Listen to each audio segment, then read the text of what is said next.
찬송가 542장.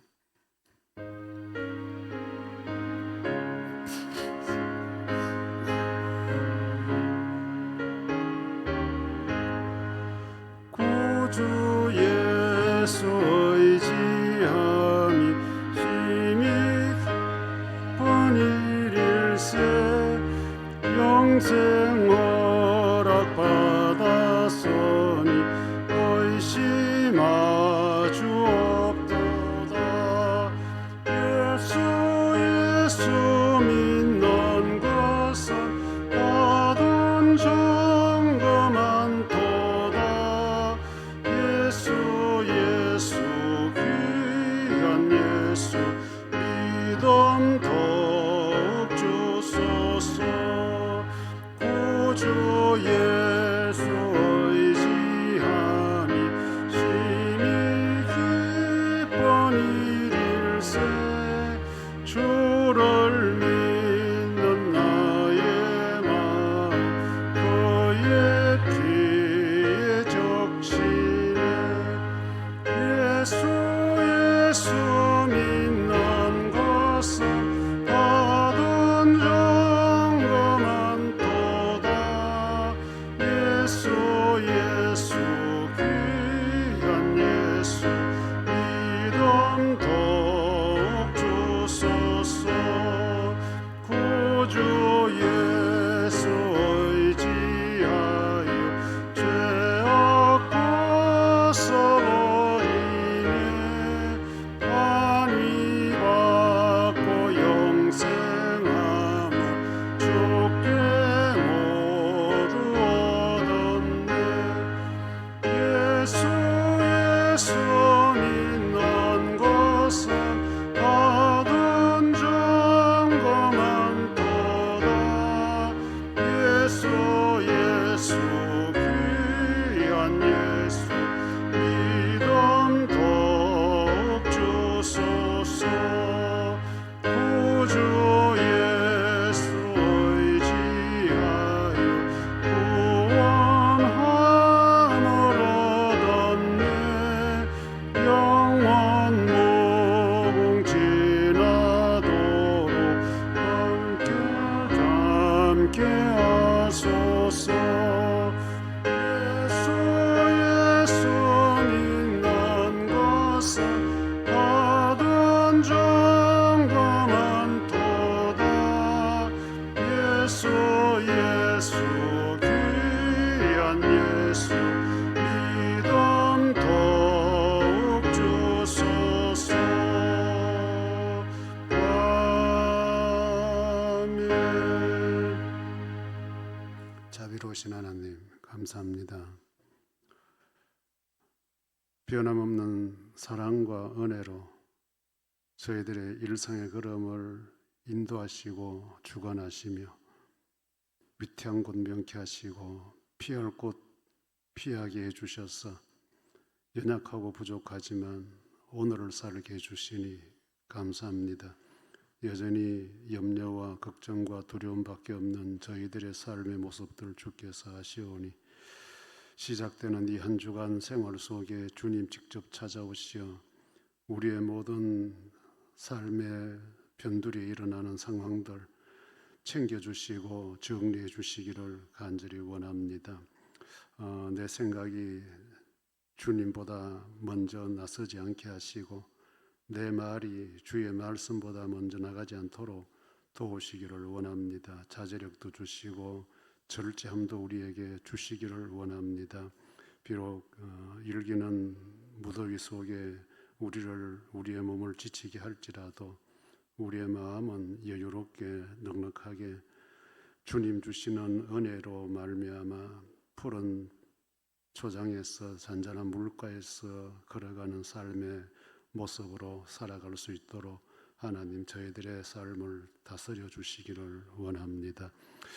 연약하고 모자라는 것들 주께서 하시오니 기도하는 주의 백성들의 기도 소리 들어주시고 때마다 필요한 것들을 하나님 공급해 주시기를 원합니다. 이 여름 특히 노약자들 잘 이겨내게 하시고 또 치료 중에 있는 주의 종들 또 앞으로 치료 받아야 될 검진 날들을 앞에 놓고 기도하는 주의 종들, 하나님 또 먹는 약들, 다양하게 건강을 챙겨야 될 주의 백성들을 하나님께서 돌아봐 주시기를 원합니다.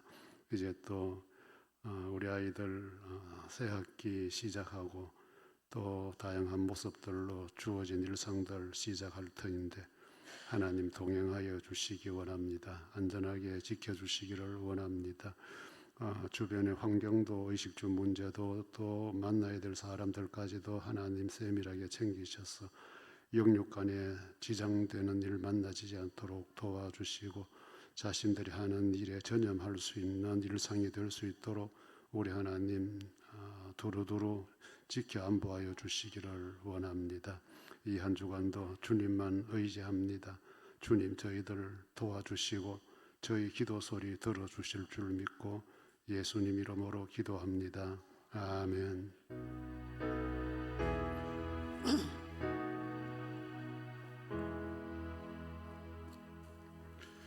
하나님 말씀 사무엘하 15장 1절로 6절까지 제가 읽겠습니다. 그 후에 압살롬이 자기를 위하여 병거와 말들을 준비하고 호위병 50명을 그 앞에 세우니라.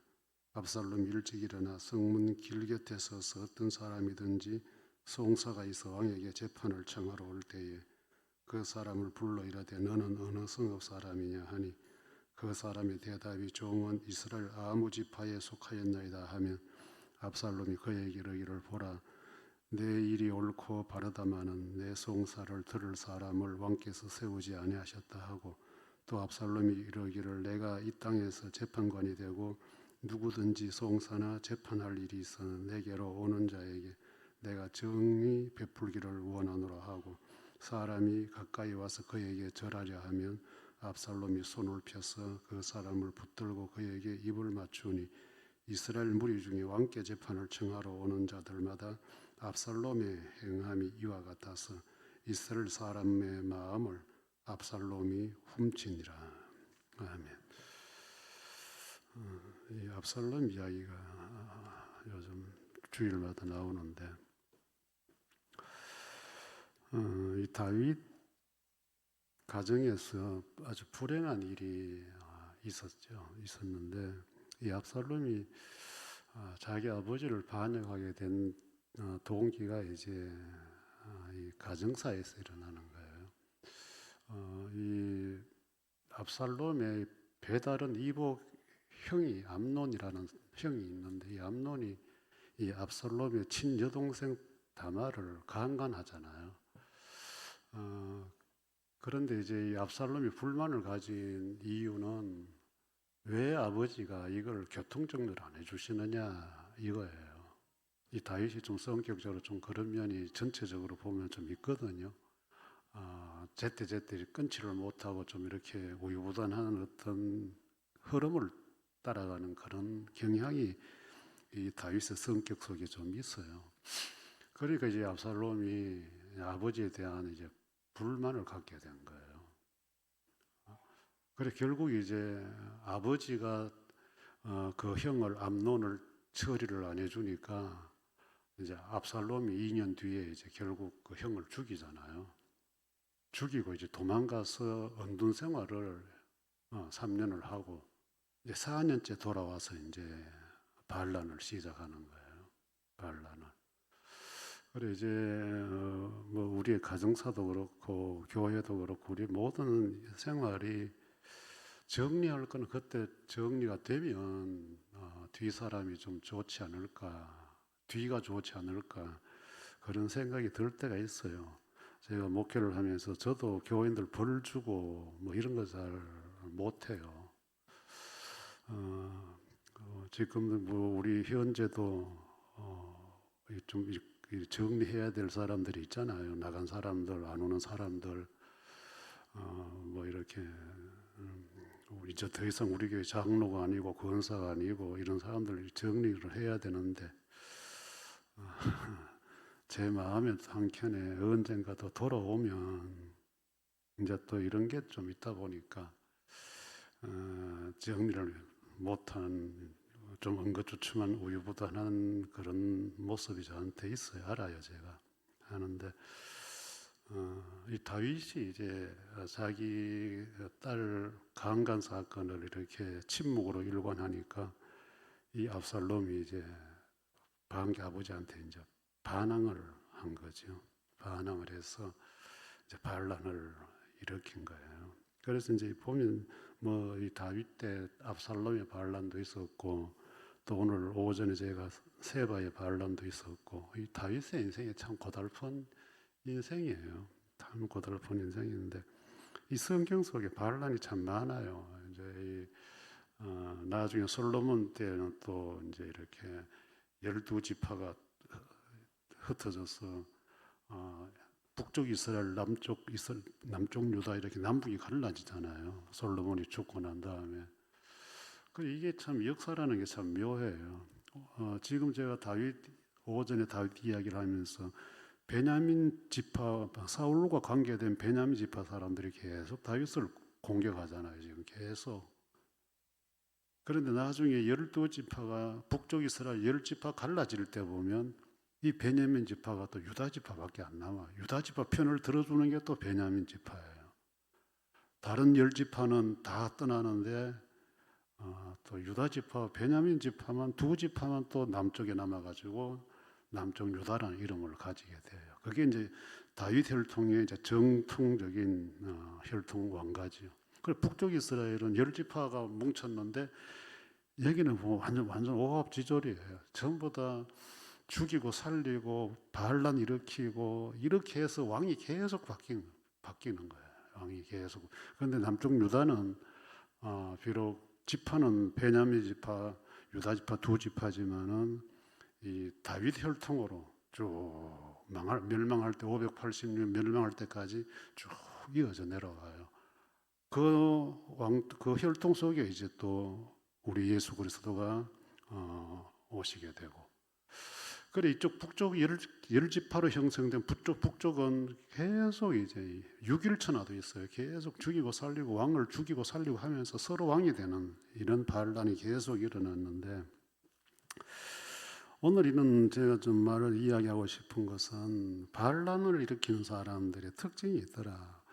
뭐 국가적으로는 이게 반란이에요. 그런데 이제 우리는 이스라엘은 교회 좁은 의미에서 교회 공동체니까 뭐 교회 안에서는 뭐 반란이라고까지는 우리가 이야기 안 하잖아. 이야기 안 하는데 교회 안에도 반대하는 사람들이 란을 일으키는 경우가 있어요.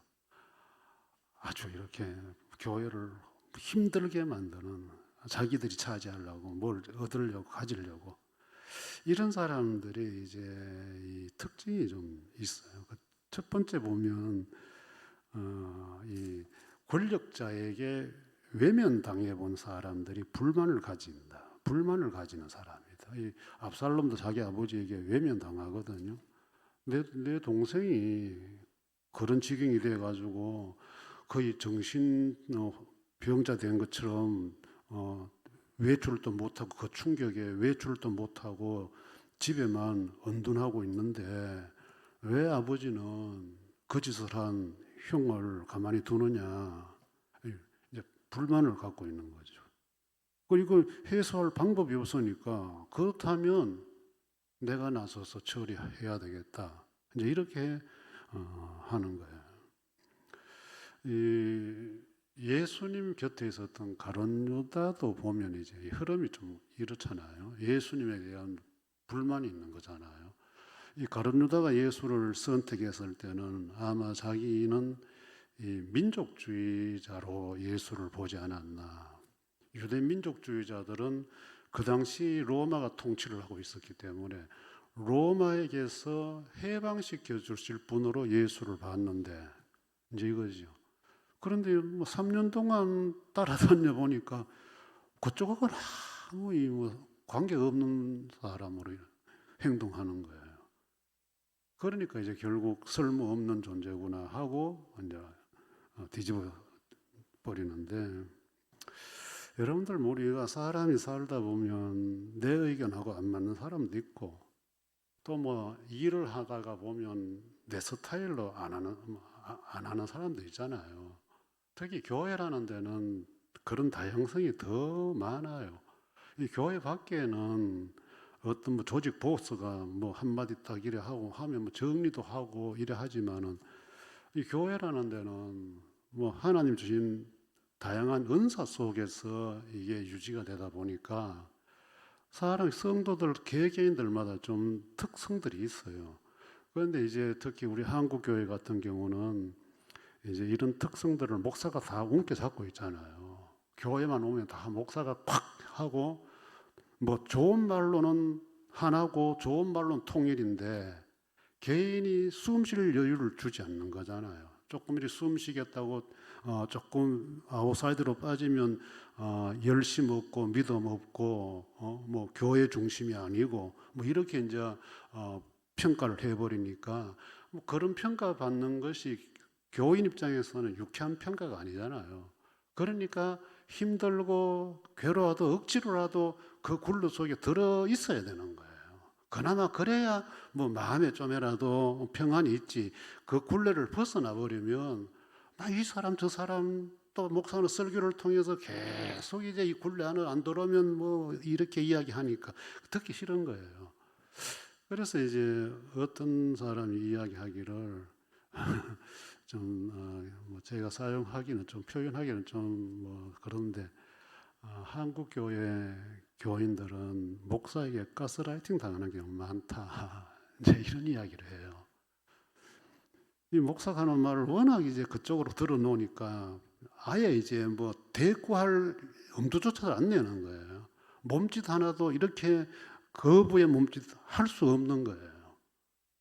이 정도가 되면 여러분들 그게 하나님 앞에서 하는 신앙생활일까? 이 신앙생활에는 자발성이 있어요. 그게 기쁨이잖아요. 자발적으로. 뭐 사도 바울도 늘 강조하지만 인색함으로 하지 말고 억지로 하지 말고, 그죠? 그리고 우리 예수님도 12제자 데리고 다니면서 한 번도 뭐 똑같이 안 만들잖아요. 제각각이에요. 그 끄트머리에 있는 제자들이 저도 저 기억도 못 하겠어요. 그 인간들이 이건 뭔지.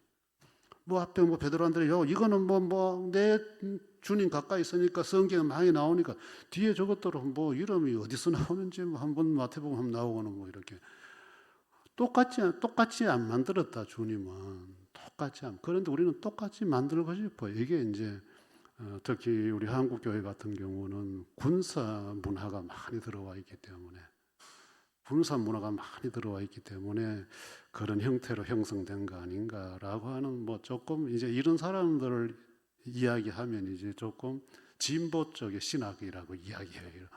그래서 저는 뭐 진보 보수가 아니라 성경이 주님이 보여주는 모델이 뭐냐 그걸 보면 뭐 진보라고 해서 나쁜 거 아니고 보수라고 해서 다 좋은 건 아니에요.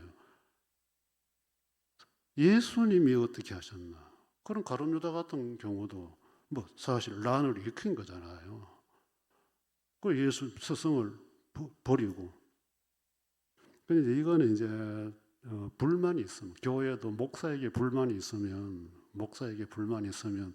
결국 이제 한번 이렇게 하는 거죠. 자꾸 이렇게 하는 거죠. 여러분들 중에도 저한테 참는 분들 많이 있을 거예요. 하고 싶은데 하지 마세요. 저나 여러분들이나 우리 소원이 있다면 평생 충돌 안 하고 하나님의 집이라고 하는 예수 그리스도의 핏값으로 세워진 교회라는 이름을 무질서하게 어지럽히지 않고 그렇게 예수 믿다 가는 거예요. 그게 장본인이 되면 안 되고 그 협력자가 되면 안 된다 이거죠. 두 번째는 이 반란을 일으키는 사람들의 특징이 자기 사람을 만들어요. 5절 6절에 보니까 5절 6절에 보면 특히 6절에 이 사무엘 기자가 아주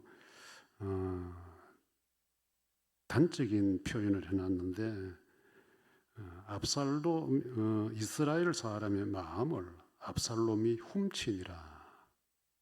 이 이스라엘 사람들의 마음이 다윗왕에게로 가야 되는데 그게 하나님이 원하시는 신앙 공동체거든요. 왕을 하나님께서 세우셨기 때문에 왕에게로 백성들의 마음이 가야 되는데 이 마음을 압살롬이 중간에서 훔쳤다는 거예요. 그 앞에 보면 이제 압살롬이 억울하고 분한 일을 당한 사람들이 좀 처리해 달라고 그때는 왕에게로 가서 상소를 하는 시대인데 이 왕이 지금 뭐 그런 상황이 못 되니까 그래 그거를 교묘하게 왕이 그 벌어진 그 과도적인 틈을 타가서 압살롬이 들어가서 백성들의 자기에게로 오게 하는 거예요. 얼마나 겸손합니까? 손을 펴 인사 절하려고 하면 아유 그러면 안 된다 하고 오히려 입을 맞춰주고 이게 이제 반란을 하는 사람들의 못된 짓 하는 사람 이중성이에요. 겉으로는 이거 왜 이래 합니까? 이용하려고.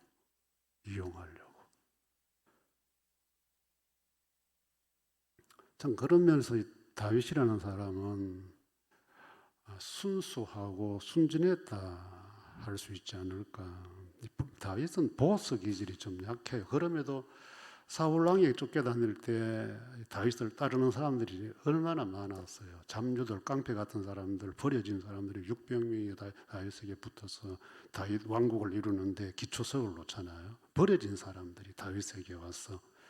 그래 보면 다윗은 무력으로 하지 않고 힘으로 하지 않음에도 불구하고 사람들의 마음을 이렇게 얻는 스타일이었는데 여기 보면 이제 압살롬에게 이제 뺏기는 상황이에요.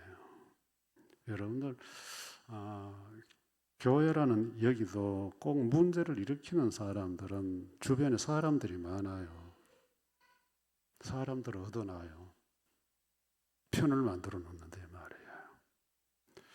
여러분들 편을 오전 시간에도 이야기했지만 편을 만든다는 거가 참 좀 야비하지 않나 하는 거예요. 사람으로서 참 이제 우리 고향 말로 얍삽하지 않냐.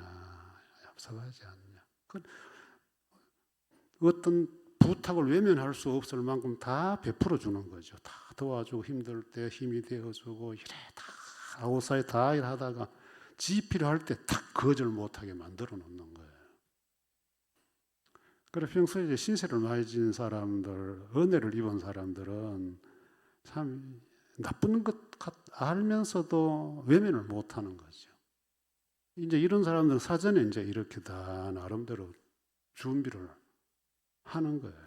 그래서 제가 오전 시간에 편 만드는 사람하고는 함께 하면 안 된다 했어요. 왜? 같이 몰락해 해요. 이거는 뭐 오래된 역사 이야기 할 것도 없고, 우리 눈앞에 펼쳐지는 교회 역사가 그래요.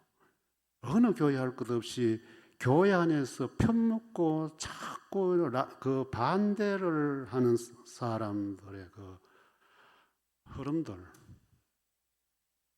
그 뒷날 흐름들을 우리는 보고 있잖아요.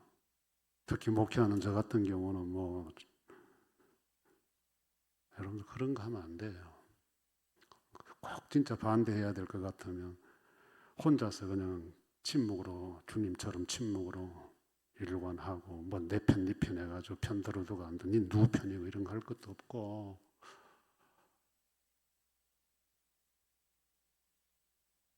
고린도 교회가 편 갈라져서 있을 때 사도 바울은 예수 그리스도밖에 없는데 무슨 편이냐. 베드로는 뭐고 아볼로는 뭐고 바울은 뭐고 뭐야 도대체 왜 그런 게 왜 갈라지냐. 여러분들 신앙생활하면서 나는 어느 편에 속했다 이런 소리를 듣는 신앙이 되지 마세요. 교회가 시끄러우면 꼭 이제 이렇게 대립 양상을 세우는 사람들이 나와서 이렇게 시소타듯이 막 이래 하거든요. 그러다가 결국 안 되면 투표해보자 하고 막 이래 해요. 참 그래 되면 여러분들 교회는 이미 상처 회복될 수 없는 교회가 되어버린 거예요. 그 다음에 한 가지는 정통성을 부정해요. 반란하는 사람은. 이제 압살롬이 이제 반란을 해서 다윗 그 왕정을 이제 차지로 하려고 하면 이 당시에는 제사장이 왕 곁에 있어야 되고, 그 다음에 하나님의 말씀, 법궤가 있어야 돼요. 이게 이제 하나님이 세우신 정통성이에요. 정통성. 그런데 보통 이제 반란을 일으키는 사람은 무력으로 하니까 정통성이 없잖아요. 뭐 일반 정치도 마찬가지, 군부 세력이 뭐 등극했다 할 때 그때는 총으로 했기 때문에 정통성, 국민들의 투표에 의한 정통성이 없다는 거죠. 그래서 지금 압살롬은 이 정통성이 없어요. 법궤도 없고, 그 다음에 제사장들도 없고. 그런데 다윗이 예루살렘에 벗어날 때, 이 반란 시작할 때 보면 제사장들이 벗겨 가지고 다윗을 따라 나오거든요. 그때 다윗이 너희들은 돌아가, 예루살렘이 있거라, 다 돌려보냅니다. 왜? 다윗에게는 진압되고 돌아올 거니까, 내가 정통이니까 돌아온다, 하나님이 돌아오게 하신다, 있으라는 거. 그래 들고 나오다가 다시 돌아가서 예루살렘으로 안치하고 있는 거예요. 그런데 압살롬 자체는 아무것도 없는 사람이에요. 단지 이제 여기 보면 사람만 얻어놓은 상태고 따르는 군사들만 있는 거지, 하나님이 너를 세웠다 하고 하는 어떤 그런 근거는 전혀 없는 거지. 이게 이제 무력이에요. 무력.